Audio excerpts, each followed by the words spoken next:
this is soiledplant and welcome back to my channel. As you can tell from the title, I am going to show you the status of my indoor greenhouse that I have behind me. I'm going to show you all the good stuff, the bad stuff, the real deal of what's going on in this contraption behind me right here. If this is something that interests you, don't forget to give it a like, comment, or subscribe. So I don't plan on going into the setup of the actual greenhouse itself. I will link the video below that I talked about the last time I set this up. There's a few things that are different, a few things that aren't, some new additions, what have you. I'll start by going over my basic setup of the greenhouse. I try to keep the humidity around 80%. Sometimes I'm a little bit lower, sometimes I'm a little bit higher, but I try to stick to around 80% in here. I've also got this sitting next to a western facing window, which gives some light, but I also have an LED strip light above each shelf, and I will have all of those are in my links below. They're always down there in case you ever want to find them. I've found that a single strip per shelf is not quite enough to have the plants thrive. So if the window wasn't there, I would probably double up on the LED strips. The other thing I want to mention is I have a fan blowing in here all the time. I have it shut off for this video. I actually have my lights and my fan on the same timer. So whenever the lights are on, typically the fan is also on. I will mention that for that fan, I do have a mold problem with it. I don't know if it's because it's 80% humidity, sometimes it gets higher than that, but the entire fan for the most part, all the stagnant parts, not the blade, but you know, the caging around the fan, has a bunch of mold growing on it, and I'm not quite sure why that is. I mean, I know how mold grows, but I'm not sure how to prevent that from happening. I know a lot of greenhouses are close to this humidity, and especially for some of the anthuriums and things that they require closer to 80% humidity. So other people manage to have really high humidity and fans blowing and not have mold growing. So I'm trying to figure that out. So by no means do I have all of this, you know, down to a science at this point. If you're also somebody who is dealing with having mold on your fans in a high humidity setting, just know you're not alone. I am dealing with the same problem myself, and I'm trying to figure out the best way to get around that. Should I just have the fan going 24/7, or should I keep the humidity lower? I'm less inclined to have the humidity go lower. So unless it's just something I'm going to have to deal with and then clean once every couple of weeks, I'm not sure, but I do have that problem currently. That's all I wanted to get into as far as setup goes. The most important thing is the plants, so let's get into the plants. So we'll start in this open section in the bottom of my greenhouse here. It's kind of a hodgepodge at the moment. I don't have a rhyme or reason to how this is set up. The box underneath the fan here is what you saw in my propagation video recently. It's just, you know, getting some ambient light from the window through the box and all of that. So I am leaving that there just because there's not really a ton of space. I might move it around if it looks like the cuttings aren't doing great, but for now, that is where I'm going to keep it. And of course, I have the fan sitting on top of there, the one that's having the mold problem. I also have my temperature and humidity gauge right here, and a cat.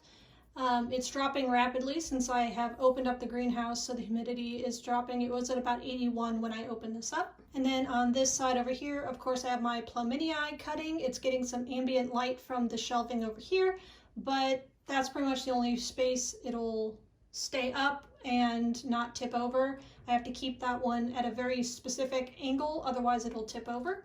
So that's why that is there. Right smack dab in the center, I have my Philodendron Plumini Eye. This is the plant that I took my cutting from. And I took my cutting from right here. You can see this little stump, but you can see right here, there is a new growth point coming out down here. You can see right here, right above the aerial root crown going on, that there is a new growth point coming off, so that's a good sign. That means it's going to rejuvenate. And I will move this Plumini Eye out of the way just so you can get a better look at what's going on. So here I have a majority of my Allocasias. I have a Calathea right here in front. This is my Calathea pinstripe, and it is actually rebounding marvelously. The last time you saw it, it was just basically a pile of dirt with one stalk in the middle. I lost that stalk and this is growing back. It has a bunch of new clusters going on. So even if you are somebody who thinks your Calathea is dead and you hate it and it's terrible, give it a shot. It will rebound, it will grow back if you give it good conditions. Even if you gave it good conditions and it died, believe me, it will grow back. So this one is having a second-handed life. Even though it's November, I'm still getting new growth. I have a new growth point right here, and then I have a new one here, and then another one on this backside. So it's still doing very well and growing even though we are in the first throes of winter. And then of course right here I have my Monstera Elbow. There's still not a whole lot interesting going on with it, but the node itself is still intact. I have looked and I do have a single root in the bottom, but I'm trying not to disturb it so it has the best chance of survival. I'm not sure how well you can see it, but I do have a little bit of a bump going on right here. So I'm hoping that that means I'm gonna start having a leaf soon. We will see. I'm hoping for the best, but it does have a root, so that's encouraging. And so maybe by next spring, I will actually have a plant instead of a node. So these are most of my Allocasia. I do have some Fridax, but we'll get to them in a minute. These are my fancy Allocasias. I have a tiny dancer right along here. I have the big guy in the back is my Cuprea. Up here in the foreground here, I have my Allocasia Mandalay, my silver dragon, and my two dragon scale in the back. I just bought these ones and had them in a haul recently. They did lose a couple leaves apiece when I brought them in, but they've also sprouted a new leaf each. So I'm hopeful that the winter won't be too bad on it and that it'll rebound just fine. Next shelf up is kind of a hodgepodge of different things. I do have two begonias here. This begonia here in the front was just labeled as an angel wing. I actually don't know what it is, but I do really like the little pink dots on the green background.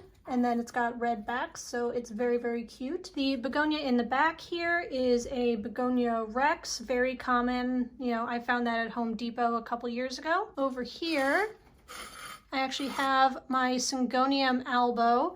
This is the newest leaf, which was a half moon and adorable. I was having issues with this one growing leaves for a long time. I gave it a little bit better light when I moved the greenhouse over, and I did get one new leaf out of it. I haven't gotten a new one since then and nothing's sprouting. Then again, it is on the colder months, so maybe by next spring it'll get a little bit bigger. That's my Syngonium Elbow. Back here I have my Syngonium Holly, which is getting a little bit lighter. I was worried that it was going to start greening up, and it is getting a little bit whiter again, probably due to better light. So that one is doing very well. And in the back, of course, I have my Philodendron 69686. This is the newest leaf right here. It's so soft and so cute, and this is doing great. It's got another leaf coming in right behind it. I don't know if you can see that, but it's got this little tiny baby leaf coming in right behind this one, so it's doing very well for itself. On this top shelf here, I have my Audaba Poenzi.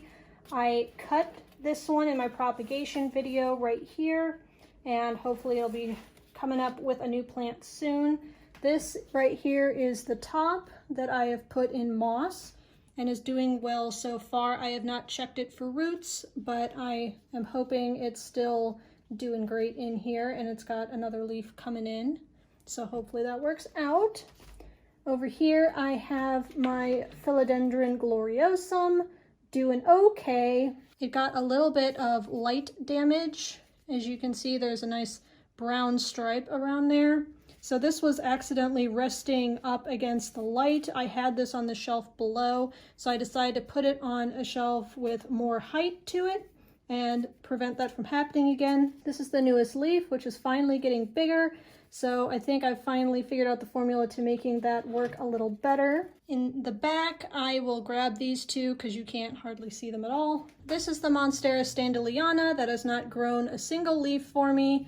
I cut off this runner that I probably could have even chopped further down, but I do see down here, there's the tiniest little growth point coming. So I'm hoping that's a leaf and not a runner. Maybe it's both. I am hoping for the best. This right here is my super sad Varicosum, where I cut basically the entire top off, but you'll notice I do have a little growth point here. Life finds a way and all of that. And I've been keeping this nice and watered and trying to be consistent with this one at least, just to encourage some of that plant growth. Little itty bitty nub growing.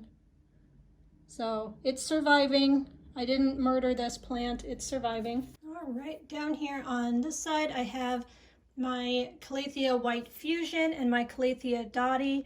Both of these are struggling a little bit, and that is because I completely forgot to water them during one cycle, and so they are very angry with me. 2 days ago, she was actually like splayed down, so I'm very glad I caught it when I did. They're both probably going to lose a couple of bottom leaves. You can see that they got a little crispy on the edges, so I will probably lose a couple of leaves for that mistake, but they're rebounding very nice, and of course, you know, still growing, you know, new leaves all the time, staying nice and full and staying nice and pretty. And despite how fussy Calatheas are, and especially these two, they are just some of my favorites. I just love them so much. This shelf is a little bit sad right now.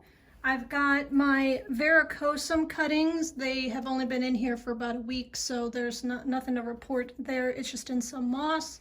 Over here I have my Monstera Peru, which is struggling a little bit. I did get actually finally, I got 3 new leaves, this one and then this one over here.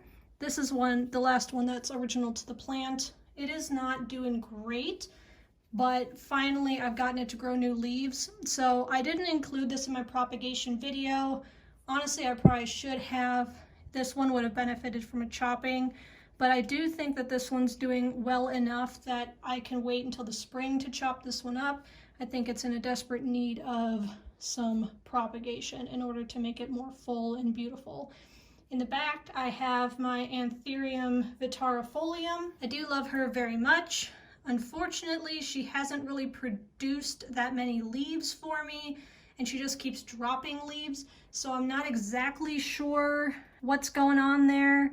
This is the newest leaf, but it did come with this when I bought it. It has not produced a new leaf since then, so I'm a little concerned. I'm hoping that it rebounds and we'll just make sure it survives through the winter. That one's a big old question mark for me right now. I'm not exactly sure what to do about that. If you are a vitarifolium owner, what do you think I'm doing wrong? Am I underwatering, overwatering?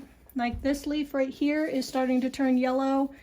And while it is one of the older leaves, it's still, you know, I don't want to lose it. I've already lost another big one and a couple of these little small ones. You can see this one is also on the way out. So I just want to preserve it as well as I can, you know, encourage it to make more leaves, things like that. This is my first Anthurium, so I'm getting used to it. Over here we have my 2 Alocasia Fridex. This one is getting a little floppy. I think that is due to some inconsistent watering with these, but they are on the rebound. And I've got a bunch of little babies coming off the base of both of them. So I can definitely next spring take off some of the babies and make some new plants, which is very exciting. But it does continue to be a stunning plant. Some of the leaves I've been getting lately are a little bit smaller than some of these big ones. That doesn't discourage me, it just means I need to give it more light and more consistent watering. I'm pretty sure it's the watering that's the issue. I'm not being consistent enough, so I have to get better about that. That concludes this video. Thank you so much for watching, and I'll catch you next time. Bye!